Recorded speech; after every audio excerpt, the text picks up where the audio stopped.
Good morning students. और कैसे सभी ठीक है। तो बात करते हैं आज की वीडियो के बारे में। आज की वीडियो हम करेंगे 12th क्लास का टॉपिक और चैप्टर शो करने जा रहे हैं आज हम कैपेसिटेंस। ठीक है, तो कैपेसिटेंस टॉपिक हम स्टडी करेंगे आज भी। तो कैपेसिटेंस टॉपिक का आज हम इंट्रो लेके चलेंगे, इंट्रोडक्शन। तो शुरू करते हैं आज का टॉपिक कैपेसिटेंस।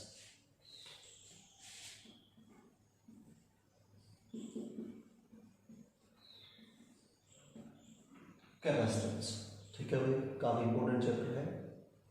तो कैपेसिटेंस है क्या भाई? सुनो, कैपेसिटेंस का मतलब है किसी भी मटेरियल या फिर कंडक्टर की वो प्रॉपर्टी जिसकी वजह से वो अपने अंदर चार्ज को स्टोर कर सकता है, उस मटेरियल की वो प्रॉपर्टी क्या कहलाएगी? कैपेसिटेंस। ठीक है, the property of any material due to which it can store charge within it। ठीक है, जिसकी वजह से अपने अंदर चार्ज को स्टोर कर सकता है, उस प्रॉपर्टी को क्या नाम दिया जाएगा? कैपेसिटेंस। ठीक है, अब बात आती है भाई कैपेसिटेंस में सबसे पहला जो टॉपिक है वो है properties of conductor. Properties of conductor important topic है, ध्यान समझना। क्या चीज है? मैंने कंडक्टर को मैंने क्या किया? पॉजिटिव और नेगेटिव प्लेट्स दोनों के बीच में रख दिया। ठीक है, मैंने कंडक्टर को क्या किया? पॉजिटिव और नेगेटिव प्लेट दोनों के बीच में रख दिया। तो इन दोनों के बीच में अगर रखेंगे तो इस पे क्या क्या चेंजेस आएंगे, क्या इसके ऊपर इफेक्ट होगा, वो सारा हम स्टडी करेंगे। कंडक्टर का मतलब इसके अंदर पॉजिटिव नेगेटिव चार्जेस दोनों प्रेजेंट हैं। इसका मतलब इसके अंदर पॉजिटिव नेगेटिव हमारे पास में चार्जेस थे। ठीक है, but this is electrically neutral. क्या था? Electrically neutral. लेकिन कब तक? जब तक फील्ड अप्लाई नहीं किया गया। जब फील्ड अप्लाई करेंगे तो इससे क्या इफेक्ट होगा?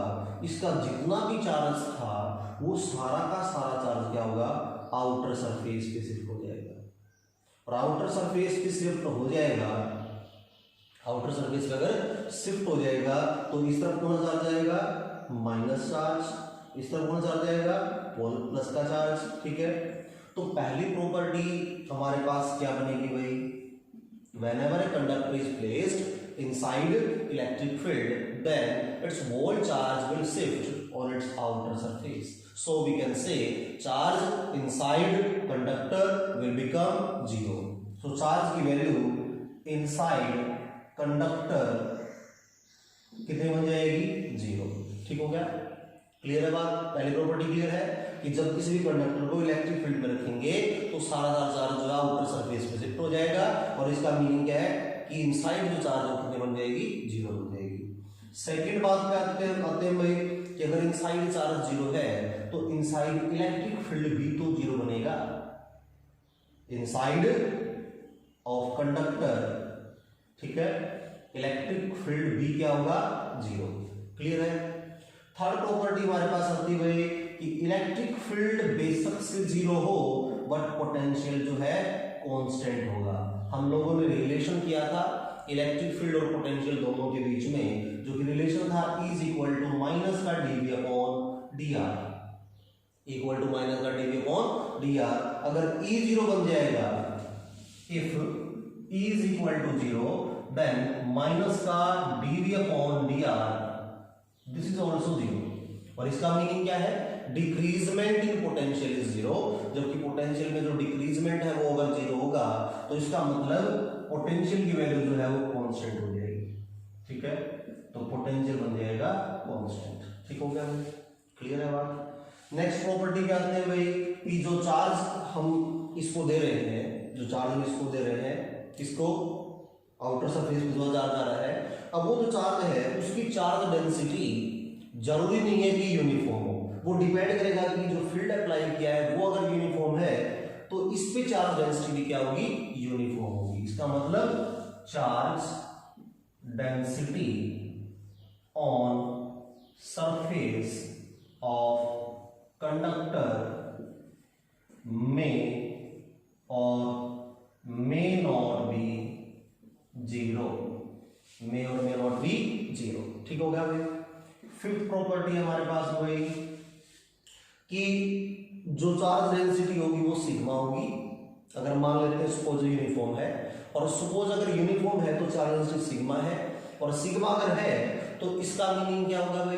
इसका मीनिंग ये होगा कि यहां इसके सरफेस पे जो इलेक्ट्रिक फील्ड बनेगा एक सीट की वजह से, एक थिन चार्ज सीट की वजह से, वो कितना होगा? Is equal to sigma divide by में 2 एप्सिलॉन नॉट। ठीक है, एक सीट की वजह से, और दोनों सीट की वजह से अगर बात की जाए तो क्या होगा? Electric field due to both charge sheet, both charge sheet. ठीक है, तो कितना आ जाएगा? 2 से 2 कैंसिल, मतलब सिग्मा अपॉन में एप्सिलॉन नॉट। याद रखना, इस चैप्टर में बहुत जगह यूज होगा ये चीज।